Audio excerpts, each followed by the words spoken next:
What's up guys, welcome back to Finance to Fly. My name is Luke and I'm here to help you elevate your travel while minimizing your spending. Today we're going to be covering the AmEx Green Card. So for the annual fee of this card, it's going to be $150, and for the sign-up bonus, it's going to be 40,000 points after 3,000 spent in the first 6 months. Overall, it's a pretty boring sign-up bonus considering you can get 90 to 100,000 to 150,000 with other cards in the AmEx ecosystem. For earnings rates, this card brings a very decent earnings rate of 3 points per dollar spent on travel, transit, and restaurants, and then 1 point per dollar everywhere else.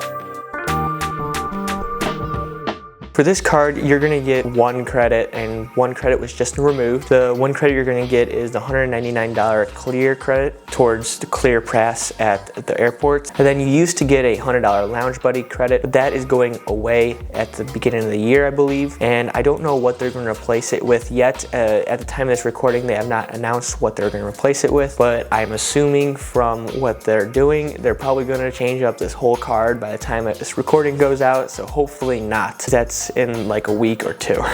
Besides those credits though, you're going to get no foreign transaction fees, trip delay insurance, and then purchase protections and some extended warranty. So you pay $150 a year to hold this card. Well, there's 1 credit you're going to get. It's the $199 clear credit. Either you use it or you'll lose it. That's pretty much what the card is worth. So if you end up using it, you're going to get $49 worth of value. That is outsized compared to the $150 annual fee. If you don't, you're getting nothing. So paying a $150 fee for the 3 points per dollar spent multiplied on restaurants, travel, and transit.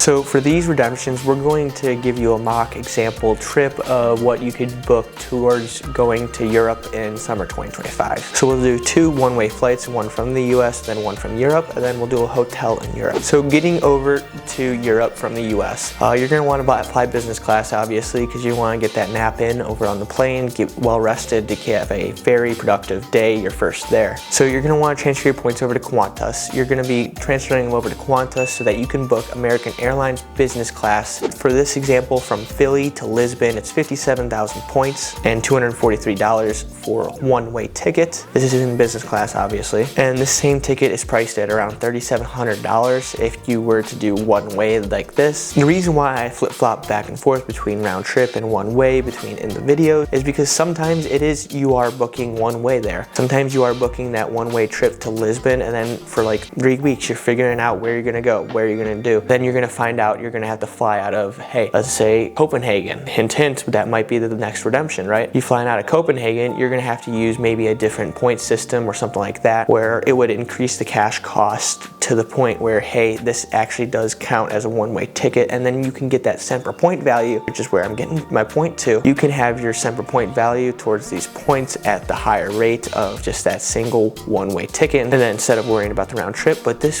one-way ticket would give you a cent per point rate of 6.12 cents per point. You get that by taking the cash rate, subtracting the taxes and fees, and then dividing by the points amount. So next up, you're going to be trying to hop around Europe, right? So one of the places you're going to want to stay is in Paris. You're going to look to book a Hilton hotel because those are one of the better transfer partners for hotels with Hilton. So there's only 3, I guess it's a good one, but you get a 1-to-2 ratio when you transfer points over there. I would not recommend transferring points over to Hilton, but because we're trying to book a hotel, I might as well give you an example of one. But either way, you're going to try to stay at the Le Narcisse Blanc Hotel in Paris, and it'll only cost you 105,000 Amex points for a 2-night stay, or if you were using Hilton points, it's going to cost you 210,000 points. That's because you get the 1-to-2 transfer ratio from Amex to Hilton. This same 2-night stay is going to cost you $1,600. Because of that, you're going to get a nice 1.46 cent per point value for your points. And that's pretty good, especially because you have to do the cent per point value out of your Amex points rather than your Hilton. If you had the 210,000 Hilton points, it would not be as good of a cent per point value, but it'd still be a good redemption considering Hilton points are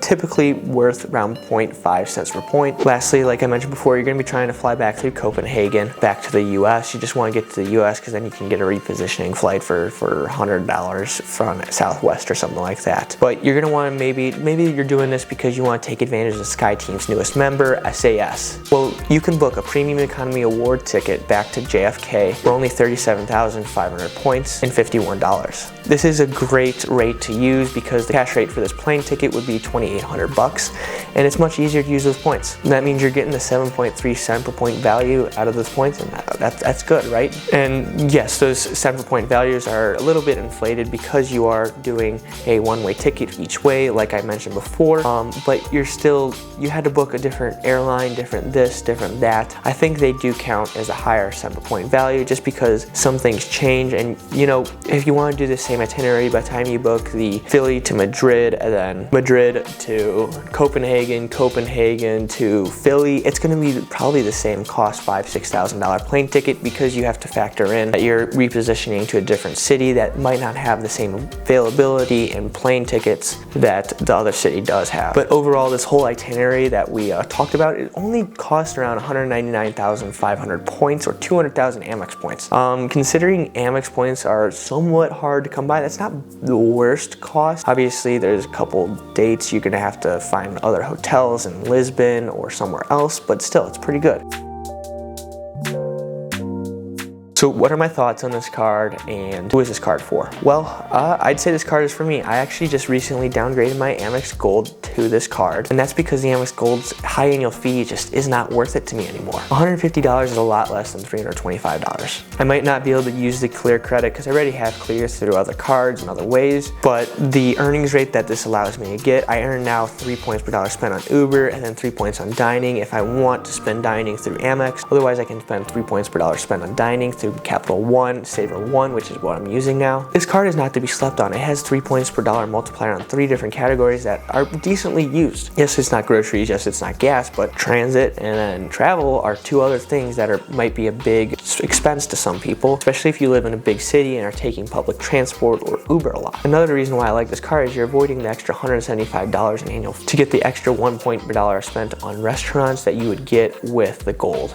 And there's no limits on this card either. Overall, yes, you don't get to earn the annual fee back through coupon book style credits, but hey, you do get some solid earnings rates. You don't get them capped like at the Amex Gold, and that's why I like this card. I think it's great for those who also have seen the Amex Gold fee go up and just don't know what to do. They don't want to get rid of the card or something like that. I think the Amex Green is a great opportunity to continue to earn solid point rates through Amex, especially for restaurants and then travel. And then transit's nice, obviously, if you use Uber and trains and stuff like that a lot. One downside to this card though, it doesn't come with any trip protections, really anything. If there was one thing to change on this card, maybe you add some other credit, but obviously if you change something, the annual fee is gonna have to go up, and I really don't want that to happen. Maybe lower the annual fee and then add limits to the multipliers or something like that, or add some trip protections, travel protections, stuff like that. Who knows? But I mean, there's some changes this card could undergo, but really it's pretty good overall, I think. And so who do I think this card is for? Well, it's pretty simple how it's geared towards. I mean, if you are traveling a ton, like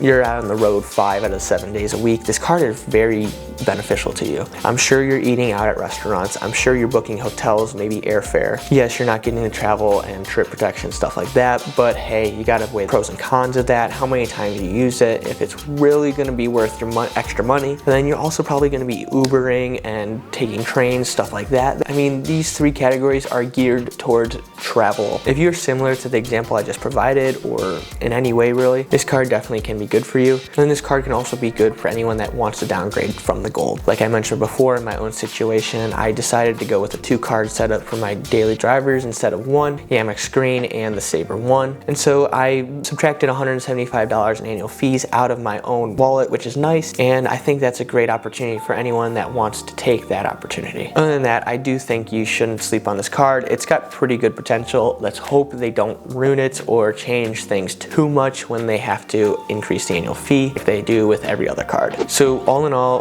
what do you think? Do you have the Amex Green? Do you like it? Do you not like it? Did I get anything wrong in this video? Let me know down in the comments below, and if you get that like and subscribe button, it would be greatly appreciated. Until next time, have a great day.